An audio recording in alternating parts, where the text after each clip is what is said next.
The views expressed in this presentation are those of the hosts and guests and do not represent the views of any lodge, Grand Lodge, appended body, or any other person or persons whomsoever.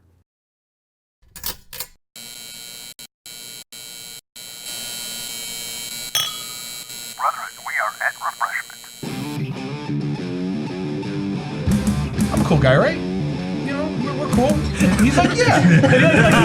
How weird. Like that, just a bunch of old guys eating hashed over crock pot food.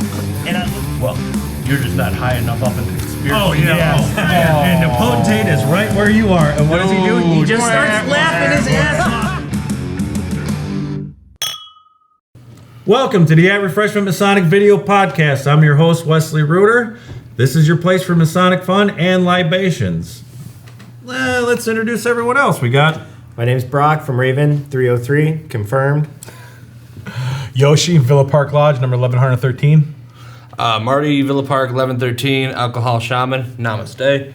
And that was not their addresses. But we just had a fun weekend. We did. The Illinois Grand Lodge session over the weekend. Yes, it was a great time. It was a blast. I still recuperating. Yeah. Honestly, you know what my favorite part about the Illinois Grand Lodge session was? All the healthy food.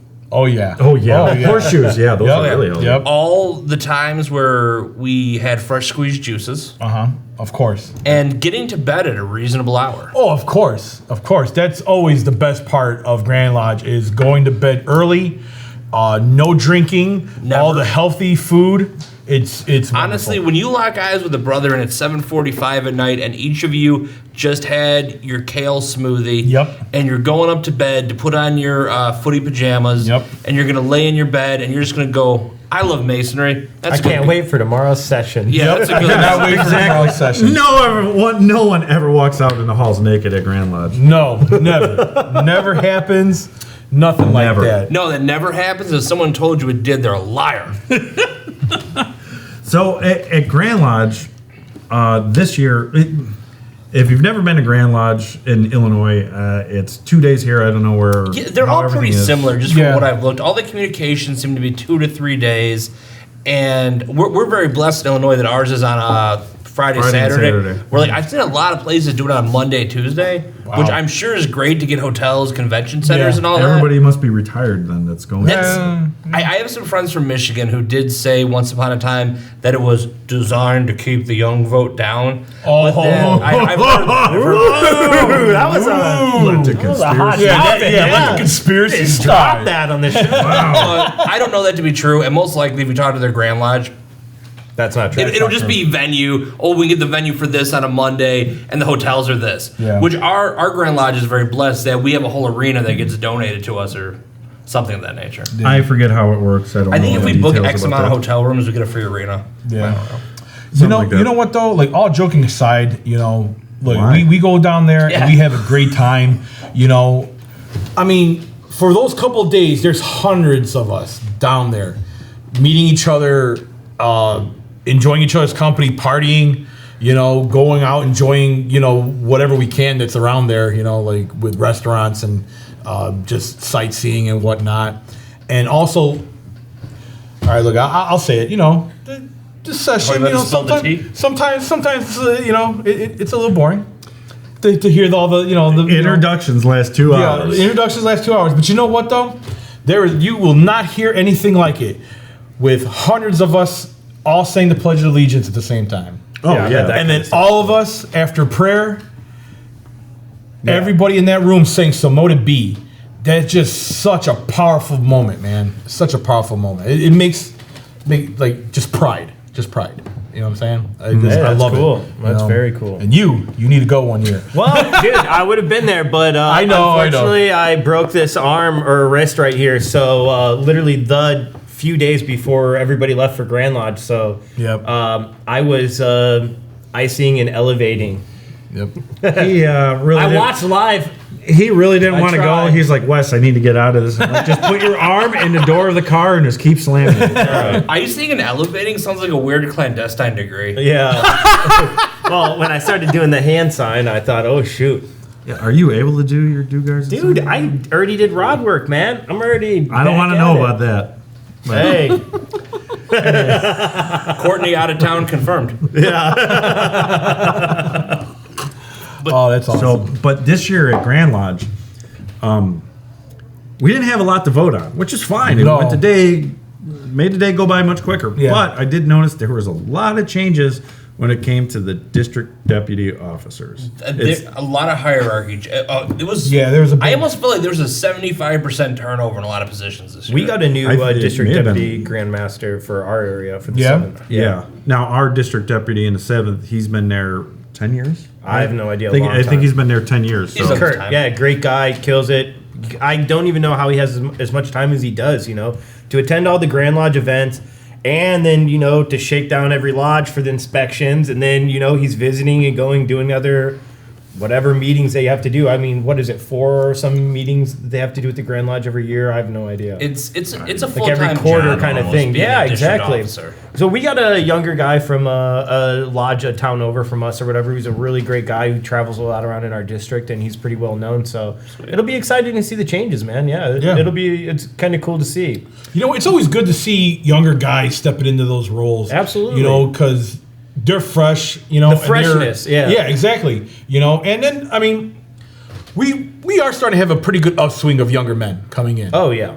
And yeah, there goes with the age and wisdom, but, sometimes you want to talk to... But sometimes you need the fresh guys that are enthused about it instead of like, okay, I'm still enthused about it. I've been around for 8 years, but I can see some guys are probably like, oh, yeah, I've been around this long. Yeah. Whatever. But... We do need that enthusiasm. I mean, I've only been doing this 5, and I'm still like, I still love it. I still want to learn. It's only been 5, man. So it's been a little bit longer. I mean, a little over 5 now. A little over 5. What, you had like, what? Me and him have to be right around the same time. Okay. Really? I think. Okay.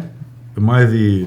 Yeah, but he was the oldest Mason? No, I mean, oldest time served? I got raised in 2012, I believe. Okay. Yeah, that's very nice. All right, yeah. 2012 was when I was raised too. I got my first degree in September, the day after my birthday in 2011.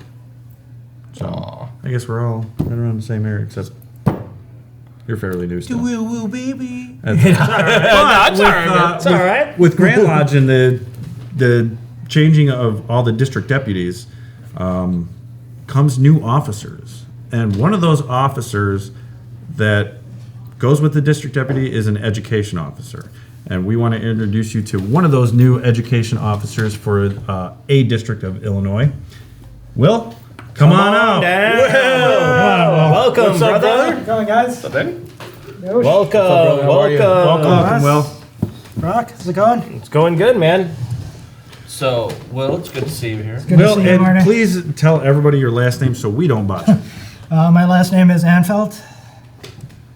That's it. That's it. It's not Anfeld the Great. Not Anfeld the Great. Not Anfeld Anfeld the Mighty. Terrible. Or That's actually Anfeld barely a the- last name. I'm not even that impressed. Maybe like Anfeld slightly more than mediocre.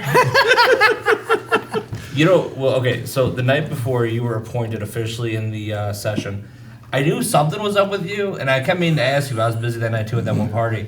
But I just remember there was no parties. There was no parties. It was just our kale smoothies. oh my gosh, our parties at Grand Lodge are so dry. We were going over catechisms. Yep. Yeah. I mean, dude, all we did was practice and read from the blue book. That's all. Open That's and all. close Yeah, lodge open and 5 or close. 4 Yeah. times. Yes, sir. Honestly, that's all we did. I just dressed like George Washington and sat in my room by myself. Is he a Freemason? Oh my gosh, you got to invite me. 50-50. But Will, I remember who I believe is the district deputy that you report to, was just like going nuts on you for like an hour. I'm like, I bet he's getting appointed to something.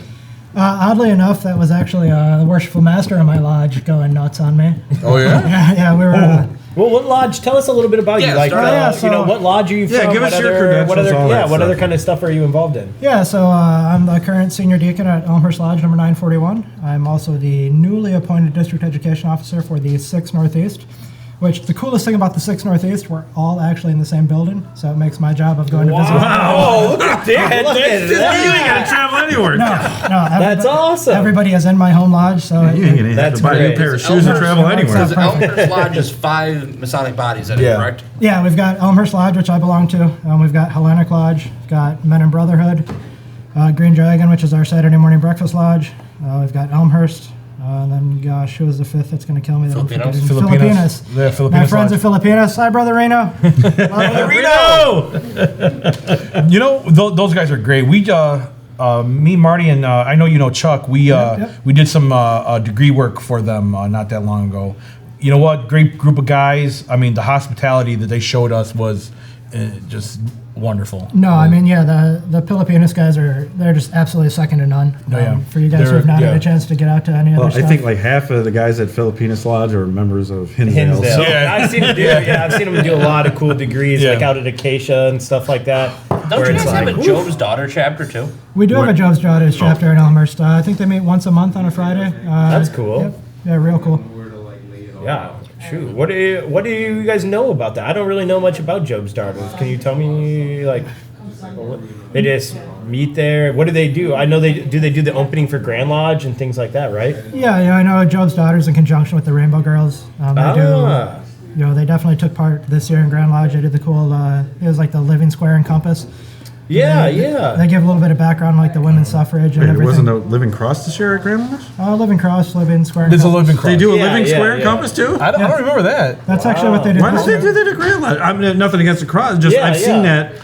Okay, not to sound like a jerk, but I've seen the Living Cross thing so many times. Dude, I've never heard of the Living Square and Compass or the Compass. They need a handful of girls to do it. That's why they usually do the cross. Okay, is that why? Yeah, that's cool, man. That's really cool that they involve the youth organizations like that and really have them come out there at a state level, And, well, I mean, the Demo Lake is open. Oh yeah. Twice now. That. I see those. That's both back-to-back years. Those guys are awesome. They've come and they opened up Grand Lodge, man. We gotta do a Demo Lake episode, dude. We should. We really should. Some juice boxes for that. Yeah, rock some juice boxes for them. And I think you can be 21 and be in there. Isn't that the cutoff? Yeah, you'd be a senior at that point. You after about that point, that's when you kind of like become a full-time. You're like a real man. They send most of all those guys that did the opening, they were all already Master Masons. Exactly. Most of them were. Oh yeah, no, they all were. They all were. I thought there was a couple. At the Grand Lodge, the ones who did the opening. Yeah, all were. Yeah, and one of the guys, one of the stewards for Demo Lake that did the opening this year at Grand Lodge, Sante Desario, he's actually the current junior warden at Green Dragon Lodge. So that's shout out to Sante and the folks over at Green Dragon. Yeah, that's cool that they meet on Saturday mornings like that. It's like one of the few daylight lodges that are around here, right? Yeah, it's that one. There's Sunrise, and I believe there's one more. Yeah, I can't remember the other one. Now, as a district deputy officer, what are some of the things expected of you? I mean, you just tell everybody, "Oh yeah, learn your ritual, education's over." Whatever. What do you do? Yeah, no, I wish. And that's actually one of the big common misconceptions about the district education officer. When I talk to a lot of people about education in general, they're always like, "Oh, you're the education officer. You're here to teach us ritual and make sure we know all of our rod work." And that's not at all what the education officers do. At a high level, the education officer, we don't teach you the words to your ritual. We can teach you the meaning behind the words to the ritual. And then, when you take a step back, we're there to kind of manage the intender program. So as new people come in and they petition to join the lodge and they go through the degrees, everybody gets an intender or a mentor assigned to them. And there's actually a program and some steps that are kind of feed into that intender program. So the district education officers are there to make sure that each of the respective lodges are actually following that intender program. Okay. And then we're also there to work with the individual lodges' education officers, to make sure that education is actually happening. If it's not happening, do what we can to make sure education is actually happening in the lodge, whether they need help appointing someone or if they need help just coming up with ideas and programs. And then really just, be there as a resource, to be there to encourage them, come in and, if there's no education officer, to be able to step in and do educations, go in and talk and, really just, kind of help spread the light of Masonry. Cool. Awesome. Cool. Awesome. Now, do you have a special thing that you want to present to every lodge in your district, or something that's your niche, or hey, I want to make sure that this is said, or teach plan that? Even maybe. Yeah, and I mean, for me, the big thing that I've tried to, and when I say try, even though I'm, brand new into the role, I've spent the last year or so really trying to work with the rest of the lodges and get them to understand, the different kind of educations you can do in the lodge. And really get them to understand and break down some of those barriers of education. You so often hear that, well, my lodge can't do education because nobody knows how to do a presentation, or we just don't have time to do that. And then I come in with a 10-minute discussion point going, you don't need a PowerPoint. I'm just going to get in front of you and we're going to have a discussion. I'm going to throw random topics out there and questions. And before you know it, everybody in the lodge is lighting up and going, oh, wait, I know something about that, or I know something about that. So do you find that people just don't know how to do education, or are they just more afraid to do it to say the wrong thing? Yeah, I think it's a combination of the two. There's definitely a good mix of people who, when they hear education, they think, I have to do a presentation, I have to get up in front and I have to lecture people. And that's just not the case. I mean, at one point or another in all of our lives, we've all had somebody lecturing us, and lecturing us is just, it's not fun. But when you can get an interactive discussion and it's going back and forth and everybody's pitching in, that's the cool stuff. And the big thing for driving those conversations is being able to read the audience in the lodge. There's a lot of lodges who are really on the cutting edge and the forefront of the esoteric side of Freemasonry. And for those lodges, it's great to get into a real deep esoteric conversation. For a lot of lodges, that's not the case. If you got 10, 15 guys in the lodge, you might get 3 or 4 guys that care about the esoteric side of things. So what I try to push within my lodges in my district is focus on the Masonry one-on-one stuff.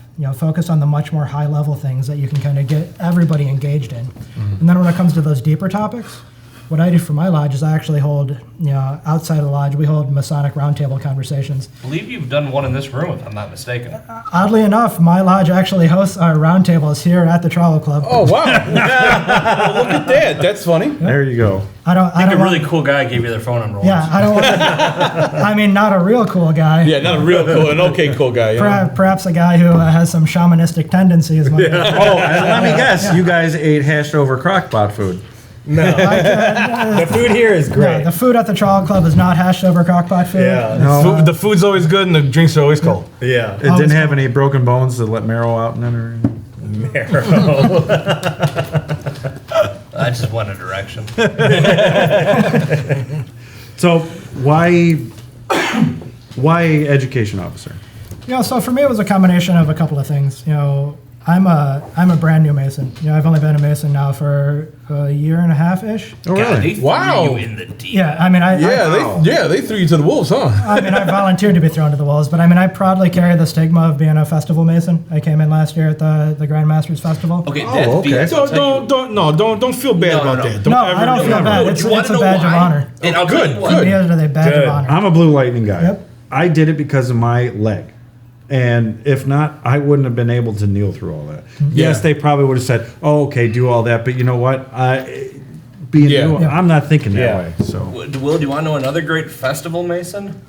Homeboy behind the cameras right now, Dave, who is like the Masonic king of the world. Yeah. It's actually funny. I've seen so many people that have got the most traditional third degree possible. I have never seen again. And then when you look at all the district officers, Grand Lodge officers, the lion, and I will say this, the lion's share of them are lightnings or like festival guys. It's weird. Yeah.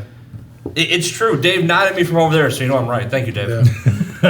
If you come in, if you want to be a Mason and you're kind of worried about the ritual or worried about different things, when you hear an opportunity like that and you can take advantage of it, now you become a Mason. Now you have the privilege of going and seeing all these other degrees, but it's kind of cool to be able to do that because now you can go and really see all the degrees and visit different lodges and stuff where it's kind of a cool thing to go through it that way. It is. And another thing, which especially the one you were in, you should take pride in that because our particular Grand Master that year, Gregory Clark. we haven't done that in years. No, but that was his oldest. That was his crescendo, bringing those big things back. And you were raised with, 200 guys? I want to say it was close to like 300 or 400, and I'm proud to say that I got raised with 300 to 400 of my closest friends. No, dude. If anyone ever hits you with that, you're this, the McMason, or I hate that, dude. Crap. I mean, look, I went through just the say, hey, recite the test oath. Yeah, exactly. Look, I'm proud that I went through. I wouldn't have changed for anything the way I went. I went, 1, 2, 3. All the way through. I would never change it, but I would never. I never like some guys judge. It's like a weird one people hold on to. Yeah, it is. It really is. Yeah, it's I don't care. I don't care if you went to the traditional route or you went the Grandmasters Festival or a Blue Lightning. You know what? You are still my brother. You know, and I will never look down on you upon that. And any brother who does look down on another brother for that, you should be ashamed of yourself. All right, you really should. That's not cool. Well, in case anybody's unsure, Blue Lightning and festivals are where multiple guys go through the second and third degree, or just the third degree. Or the first in a festival. Yeah. It's the first in the festival? I thought it was only the second. No, festival is like straight on. Second and third is Blue Lightning. Okay. And then you're going through with a bunch of other guys at the same time, and it's not really just about the individual, but it's about everyone else. It's kind of like a The Scottish meaning is still the same. Everyone can take that meaning and run through Masonry and do a great job. Like you said, there's Grand Lodge officers that have been through Blue Lightnings. I'm a Blue Lightning guy. I'm a past master. I've stuck with it, and I'm still moving. There's other guys that have gone through it. Man, that was the greatest experience I've ever had. Yeah, but and some you of know the what? degree teams They're are good, gone, aren't they? and they did it by themselves. Well, And there's a then lot of they're not time here. too when you do those type of festivals. The best you'll get people. you'll get the pristine work. Yeah. You'll get all the great guys on the No floor. You'll words see missed. something. Yeah. But real quick, guys, noticed it's time for us to freshen up our libations. Take a quick moment. Wes, you want to send us off? We have to take a Brock break. We'll be back in a little bit. Stay tuned.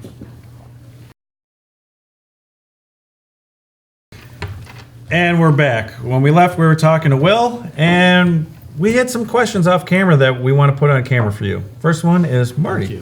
Yeah, well, none of us have had the pleasure yet to really serve in a district or Grand Lodge type position. What goes with actually? How involved is it to get to where you are? Thank you.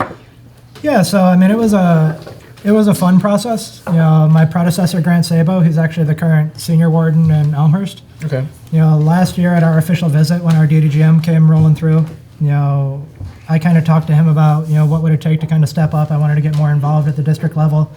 You know, wanted to get, you know, much more interested in the education side since it's a huge passion of mine. And I mean, rightfully so. Grant kind of stepped into the conversation and went, you know, hey, bro, you trying to replace me? Why are you taking my job? And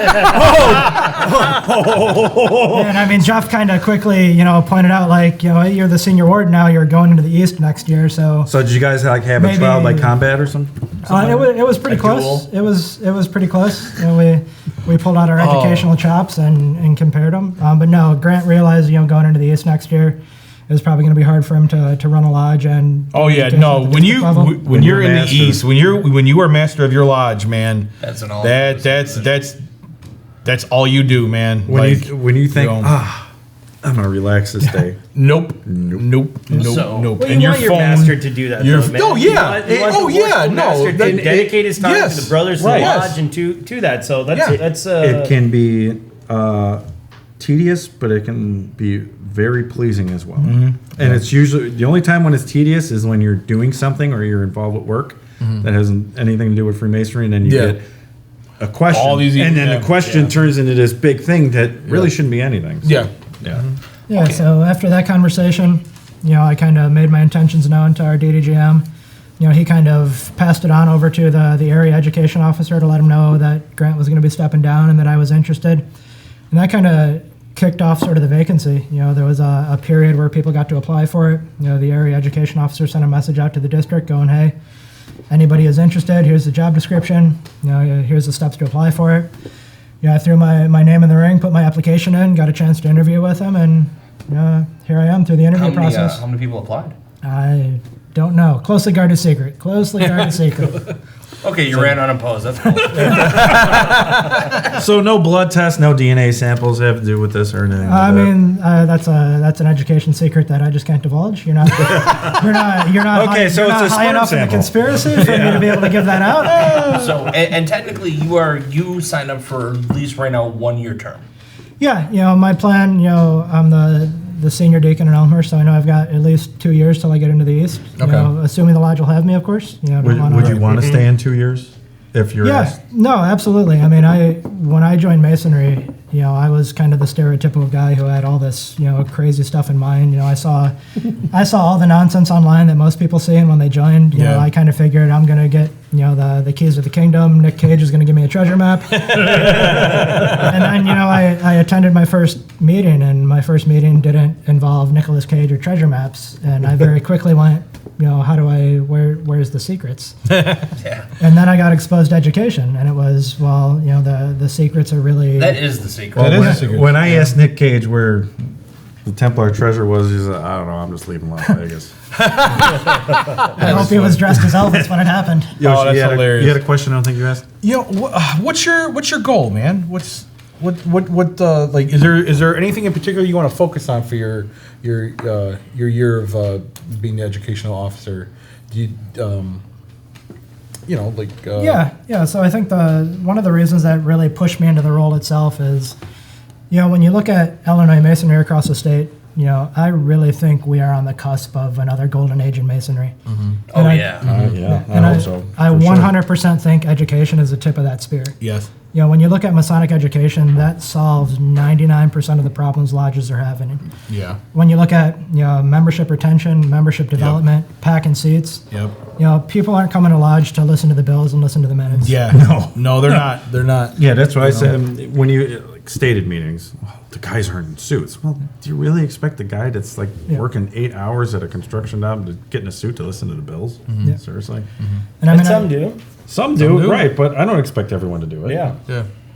Well, see, that's another thing. We've talked about that in another show, a previous show. It's like, we're taught to judge the interior, not the exterior. Yeah. And some sadly, some brothers do. Unfortunately, yeah. And that, it's like me. I since being worshipful, I have come in a suit every day, every meeting, or at least a shirt and tie. But that's because I feel that I need to show respect to my chair. I don't expect any other guys to do it, unless it's a degree. But that's the degree. Degree is when I usually come on, you can put you could at least put you can at least do that. Good polo, but no, during the rest of the situation. Yeah, exactly. Yeah, no, and I think it's really cool when you look at Masonry. We've got really powerful mottos. You've got be the example. You've got making good men better. And when you want to make good men better and you want to be that example of what a Freemason is, that boils down to education. Yeah. And for me to be able to do that within my lodge, and now to be able to kind of share that passion for education within my district and get the district education officers and the other lodge education officers kind of pushing towards that same concept, that's the stuff to me that gets me fired up to go to a stated meeting. That's awesome, man. That is awesome. That's cool, man. Yeah. So, you've been raised as a member for a year already, right? Yeah, about a year and a half now. So, in your year, and now thinking on the education side, what do you see that most lodges need education-wise? It obviously, this is your opinion. Yeah. Every lodge is different. It's just your opinion.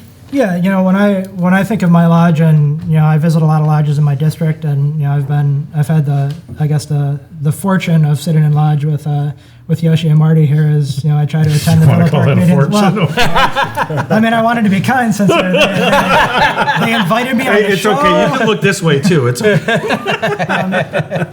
You guys are farther away. I kind of look at it as it's Masons living Masonry in our everyday lives. Masonry as an ideology is so extremely powerful. And when you look at everything that's going on in the world right now, I don't know that there's ever been a time in our nation's history, with the exception of maybe when you go back to the days of the Civil War, that the world needs Masonry as much as it needs right now. Oh, yeah. And I think education is on the forefront of really being able to drive that home and be able to get people to start looking inward and reflect and what does it mean to actually be a Mason? Yeah. And to spend time in the lodges and be able to lead discussions and getting people to interact and engage and reflect on those things, that's huge. And discuss like humans. To sit here, to have opposite opinions and to discuss and not be at each other's throats. That should be the goal of any civilized society. While Masonic education is important, Masonry itself is still a very individual journey. And we were all taking something different on the ritual work, the degrees and everything. Someone the other week was kind of explaining how this was, a lot of the third degrees were more of an allegory for esoteric Christianity, and I was like, okay. See, that's weird because I don't see that. I can tell you why I think it's more Christianity based just for the penalties alone. Yeah. But there's other people that can say the opposite. But see, that's the thing is, again, we've talked about this before, that there's so many different things that, that are in our rituals, that are in our literature, in our education. It's just, in my opinion, like I said before, in my opinion, it's what brings us all together. You know, if no one's it's left a curiosity. No, it's the true idea of art where it's all in the beholder. We could all go to the art museum and we could look at the Von Dutch, but we're all going to get different ideas. You know, it's that same idea of, you know, what we're crafting is, it's art. Right. It's like, is the Mona Lisa smiling or not? We may all have different opinions. It's very simple, but you see it in a different light. I heard he posed for it years ago. Yeah. Turned out really nice. But I mean, it was really cute. Right. To the same extent, I mean, I think the one thing that there's nobody that can argue against is, you know, that self-reflection and wanting to be a better person. Yeah. Are you saying that to me as challenging me? Or? I would like you to be a better person. I would like you to be a better person. You got to become a better Mason. No, never. I know you already are a member of everything. You already got to actually eat dinner somewhere every night. You're actually, not Wes, wearing this a whole vest podcast today? is a slow burning intervention for you. Burn up a little bit of free time you have. But no, I mean, but that's I don't care who you are. You're never going to be a perfect Mason. You're never going to be that rough perfect. Ashley, There you no. go. We're always going to be rough Ashlers. None of us are ever. You kidding me? I Ever look gonna at be a you perfect two. I'm man. like, you guys are the perfect Masons. Oh my God! Stop. Couple of beautiful cornerstones. But I mean, I think the rough ashlar is the perfect example of what, you know, Masonry is. You know, Yeah. it's taking that stone out of the quarry and trying to turn it into something that's perfect, and that's what education is. You know, not everybody has the ability to kind of chip away the rough edges and figure out, how do I get from where I am to where I want to be. And when you start bringing in education, and when you start getting people to, you know, not just lecturing them, but getting them to go under that self-reflection and thinking to themselves, you know, what does our ritual mean? What does this mean? You know, let me dig a little bit deeper into this. You know, they start going off and reflecting on things. You know, that's where that self-improvement comes in. And, you know, I think that's the stuff that's really going to drive Masonry into the next level within Illinois. Right. Absolutely. Ritual is one thing. I actually had, this was years ago, a new guy, a newly raised Mason. He asked a question after we got done opening, and he's been there a couple times. How are we supposed to learn to subdue our passions and all this when we just open and close?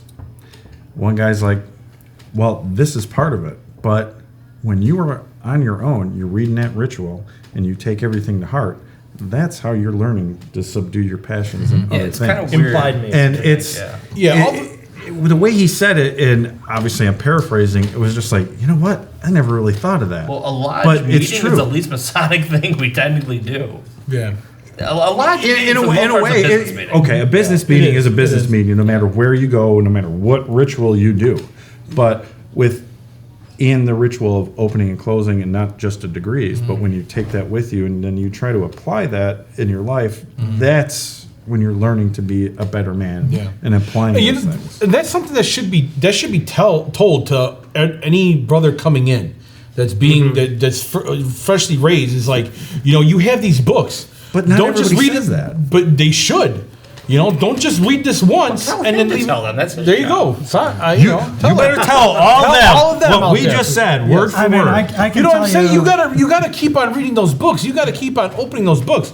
Don't just have it handed to you. Be like, okay, and never touch it again. You know, like. Oh my God! You know what we should do as Masonry? What? We should do a version of Where's Waldo called Where's Hiram. Oh my God, that's I funny. do not know why That's that just hilarious. hit me. That is Completely hilarious. did. That is hilarious. He's in the quarry somewhere. But I mean, to your point, Yoshi, I think that's really the importance of education, because somebody becomes a Mason and we give them all these books. We give them, we kind of give them the keys to the car, but we don't necessarily tell them where the car is. Yeah. And that's where education comes in. Yeah. Is education is really there to And it's help so that new much. brother along that path. It's so much right away. You know, like you need time to soak that in, man. You do. Each degree, you need time to reflect upon all that. Yeah. And you need time to go see it again Yeah. and again and again. You know, and like it Yeah, I mean, when you think of the lectures that you listen to when you're going through your degrees, Yeah. I mean, me personally, when I went through my first degree, I don't know that I remember a whole lot of my first degree other than when I gained some light in Masonry. Yeah. I didn't necessarily get a full meaning in that degree till I had a chance to sit down and read through the lectures or be able to watch somebody else going through that first degree, because when it's all happening to you, everything's happening, all this crazy stuff is going on, and then it's over, and you're trying to remember, well, what the heck just happened? And then you have an education about, here's a specific ritual that happened in that degree, or here's a lecture that somebody went through, and you're actually digging into the meaning behind the words, and it's all, you're getting a chance to sit in quiet reflection and go, wait a minute, this was a profoundly impactful moment. Right. The growing and learning experience is when you're talking to guys during or after lodge, be like, hey, something just clicked. Or I remember hearing this. Yep. Can you tell me what it's about, or tell me your version, or however you say it? I mean, that's... Exactly. I mean, Masonry is such a powerfully unique experience. It means something different to everybody. And when you go through that and you hear these words, you in your mind get an idea of, well, I just heard X, Y, and Z. Here's what it means. Yeah. And then afterwards, you sit down with one of your brothers like, Wes, man, this lecture, I just heard X, Y, and Z, man. It did this for me. Yeah. And then you can look at me and go, bro, that's crazy. This is what it meant to me. And that back and forth, that's where the growth happens. And no one's wrong. Nobody is wrong. And nobody's wrong. That's the funny thing. Well, it's cool when the conversation goes to the bar or goes afterwards, because that's what really the real conversation would start, There's just something about that after lodge talk, man. You don't have to be in a bar. You don't have to be having drinks. You can stay in a lodge and talk about that. But anywhere. People at lodges have forgotten this. This is like, sometimes I'm like, hey, I will stay. I will show you rod work. You have questions. Yeah. Who cares about the bar? I think the festive board and a couple ideas of more around the lodge and certain restrictions that we have kind of, I don't want to say it makes people always want to run right out, but, guys want to smoke a cigar, guys want to hang out. There's a lot of things that you can't always 100% do in Illinois lodge. Well, you're picking each other's brain, and you don't need to be sitting in lodge or have a rod in your hand doing work to pick each other's brain. You can be sitting there having a libation or just drinking water. It doesn't matter what it is. Yeah. But when you're brother to brother, and you're talking about whether it's ritual or the deeper meaning of what the brotherhood is, that's where the education, being a better man, comes into play more than I think anything else. Yeah, 100%. And I think that's the real education.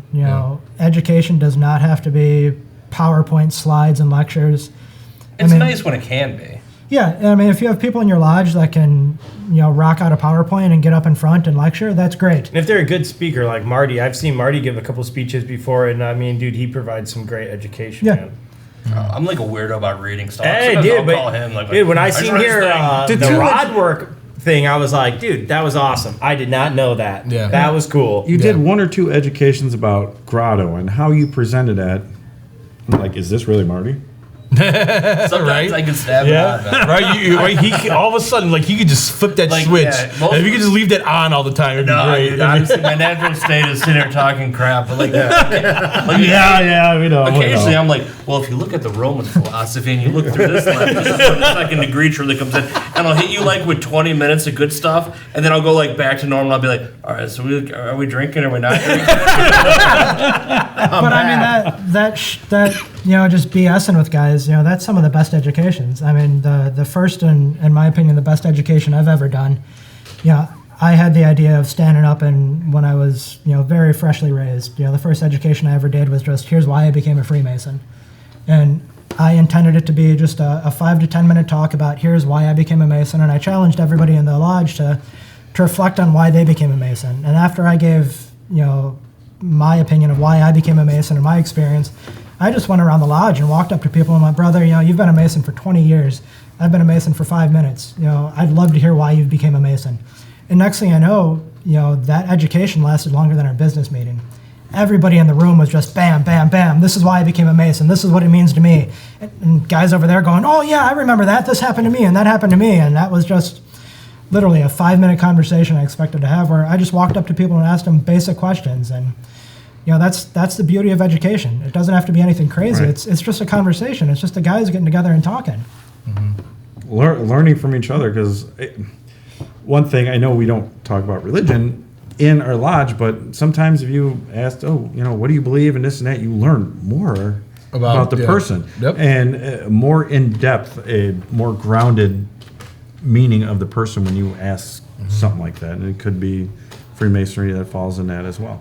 So Well, guys, it's that time for the shout out and shouts out. Shout